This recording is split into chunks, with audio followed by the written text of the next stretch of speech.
Detroit, grab a coffee and settle in, because Alan Park just handed us one of the wildest, most chaotic training camp mornings of the entire summer. And there's a lot, to get through. We're talking a kicker launching a football into orbit, a receiver room so deep that roster cuts are going to feel like a horror movie, a brand new veteran linebacker with one of the strangest career arcs in football, and a first-round rookie who flat out disappeared from practice with absolutely zero explanation. If that sentence alone didn't hook you, buckle up anyway, because this one gets weirder. Welcome back to Detroit Scope, the channel built for Lions fans who want it all. The film, the rumors, the injury reports, and the drama nobody else is talking about. We're closing in on 1,000 subscribers, and honestly, we cannot get there without you. So if you're new here, smash that subscribe button right now. And if you're one of our regulars, you already know the deal. Let's get into it. Let's start where the day itself started, with special teams, because Jake Bates absolutely stole the show before the sun had even fully burned through the rain clouds. Bates has spent the better part of a year fighting off questions about consistency. Can he stay accurate week to week? Can he be trusted in a close game? Can he be the guy Dan Campbell leans on in December? And on this particular soggy, sloppy Allen Park morning, Bates decided to answer every single one of those questions in the most Jake Bates way possible. Was he perfect? No. He clanked a couple of routine kicks, which fine, that's training camp. That's what training camp is for. But then he stepped up and casually blasted his 70-yard field goal. Read that again. 70 yards. On a wet field. In camp. That is not a kick. That is a statement, a mic drop, a warning shot to every opposing special teams coordinator in the NFC North. And here's the part that should really get Lions fans excited. Bates paired that absurd long-range power with sharper accuracy on his shorter, more routine attempts. If he can consistently be automatic inside 40 yards while also being a legitimate weapon from downtown, that's not just a luxury for this offense. That's a genuine competitive edge in the kind of tight, ugly games that decide playoff seeding. Now let's talk about the receiver room, because if you already thought this group was crowded, you clearly haven't been paying close enough attention. Tom Kennedy, one of the most dependable, unheralded depth pieces on this entire roster, quietly strung together another strong day. And it's honestly a little unfair how little credit this guy gets. This is a man who has fought for his roster spot every single summer, been cut and re-signed more times than most fans realize, and just keeps showing up when his number is called. But the receiver everybody on that practice field was buzzing about was Greg Dortch. And folks, he cooked. Dortch was brought in specifically to add juice to the return game. And on this day, he delivered exactly what the coaching staff hoped for, and then some. His vertical speed was never really in question, but it was the little things, the sharp jump cuts, the way he bounced outside off blocks, the way he consistently worked his way up toward midfield, that had scouts and reporters on the sideline taking notice. If this offense can consistently flip field position and start drives around their own 40-yard line purely because of what Dortch does with his legs, that is a quiet, unglamorous, but absolutely massive advantage over the course of a 16-game season. And then there's the name nobody saw coming in the return game, Malik Cunningham. Nobody, and I mean nobody, expected him to be the guy making defenders miss in open space. But there he was, slipping tackles with spin moves that had the entire crowd audibly buzzing. Is he going to unseat Dortch for that job? Probably not. Let's be real. But in a receiver room this deep and this talented, flashing legitimate juice on special teams might be exactly what keeps a guy like Cunningham on this 53-man roster. Or at the very least, earns him a practice squad spot where Detroit can call on him the moment they need him. Quarterback-wise, it was a genuinely mixed bag. And honestly, that's kind of the story of camp so far. Jared Goff uncorked a few ducks out there, which happens to literally everybody when you're grooving timing with new weapons in the rain. But for the most part, he still looked like the steady, franchise-caliber passer Lions fans have come to trust. The far more interesting story, though, is unfolding behind him. Teddy Bridgewater threw some genuinely nice balls when he had a clean pocket, but there's a real, growing question about his pocket presence right now. When things stay tidy up front, Bridgewater looks accurate, rhythmic, comfortable. But the second that pocket starts to collapse around him, he doesn't seem to be moving and extending plays the way you'd expect from a quarterback whose entire calling card used to be mobility. That's worth watching closely, because if Bridgewater is Detroit's break glass in case of emergency option, this coaching staff needs him to be able to create something when a play inevitably breaks down. On the complete flip side of that coin, undrafted rookie Luke Altmaier looked completely locked and running with the second team. He was making sharp, decisive reads, delivering accurate throws, and his goal line fade passes were about as clean as you'll ever see from a young and proven quarterback. Altmaier started for 3 years at Illinois, and it clearly shows. He isn't intimidated by the moment at all. And if he keeps stacking days like this one, the conversation around who actually holds down that number 2 job behind Goff could get a whole lot more interesting than anybody expected heading into the summer. Down in the backfield, with Jahmyr Gibbs still holding in and still not practicing amid his contract situation, this has become the perfect opportunity for the depth pieces to make a real, tangible case for themselves. Isaiah Pacheco, the 2-time Super Bowl champion Detroit brought in this offseason specifically to add toughness to this room, showed off exactly the downhill, contact-seeking running style he was signed for. His jump cut isn't on Gibbs' level. Let's be honest, whose is? But his ability to get vertical quickly and generate momentum through contact was on full display all morning. And Jacob Saylors continued to look sharp as well, particularly in the return game, proving that even if his offensive touches end up limited once the games start counting for real, he's carved out a legitimate role for himself on special teams that this coaching staff clearly values.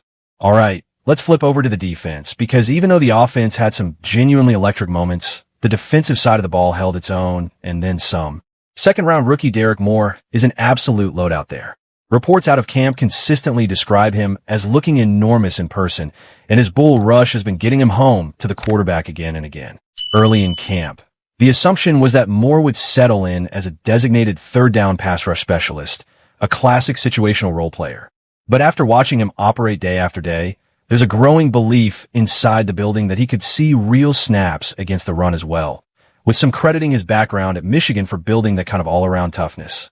The kind of versatility from a rookie is exactly the type of thing that quietly turns into unexpected playing time once the games actually start to matter.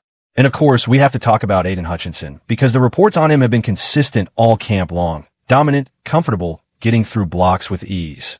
This is a guy who is clearly fully past whatever lingering effects that devastating injury left behind, playing free and easy out there exactly the way you want to see from your best pass rusher heading into what could be a pivotal, defining season. It rained hard on this particular morning too, and the field was genuinely slippery. The kind of weather that usually leads to sloppy, drop-filled football with miscommunication everywhere. Instead, the defensive backs and receivers handled the conditions well, showing strong hands and impressive ball tracking even in a mess. At linebacker, Jack Campbell continued doing exactly what Jack Campbell does, anchoring that group with steady, disciplined, no-nonsense play, while Malcolm Rodriguez flashed a couple of the kind of instinctive, high IQ plays that got the crowd audibly fired up. Rodriguez has probably been the biggest internal question mark in that linebacker room all offseason. But on this particular day, he looked like a guy who fully understands the scheme and is genuinely trusted to execute his role. In the secondary, with both Kirby Joseph and Brian Branch still working their way back from injury, this has been a next-man-up situation for the entire camp, and Nick Whiteside has been exactly the player Dan Campbell promised Lions fans he would be. His motor has been absolutely relentless, even working in shells instead of full pads, playing every single rep like it's third down in a playoff game. DJ Reed also flashed some serious playmaking ability, snagging an interception during a drill and taking off toward another group session for a fully improvised, celebratory pick six. It was one of those small, human moments that reminds you this is still a team having genuine fun together, even in the middle of the grind that is training camp. Rookie corner Keith Abney also continued getting run in the rotation. Nothing spectacular to report just yet, but steady, professional reps that suggest real, continued development. And with new faces like Avonte Maddox mixing in at safety, the picture at the back end of this defense is going to keep sharpening as we creep closer to week one. Now let's talk about the newest addition to this roster, linebacker Devin White, because his story is honestly one of the more fascinating veteran journeys in the entire league right now. White was a first-round pick by Tampa Bay all the way back in 2019, a former Pro Bowler who has now found his way to his 8th NFL home here in Detroit. His path here has been anything but a straight line. After a rough stretch with the Eagles and the Texans that nearly derailed his career entirely, White resurrected his game last season with the Raiders, starting all 17 games and racking up an eye-popping stat line. One of the highest tackle totals in the entire NFL, to go along with multiple sacks, a forced fumble, and an interception. That is not a small sample size. That is a full season's worth of real, sustained production, and it's exactly the kind of raw physical presence a Super Bowl hopeful team wants to add on a low-risk, prove-it deal.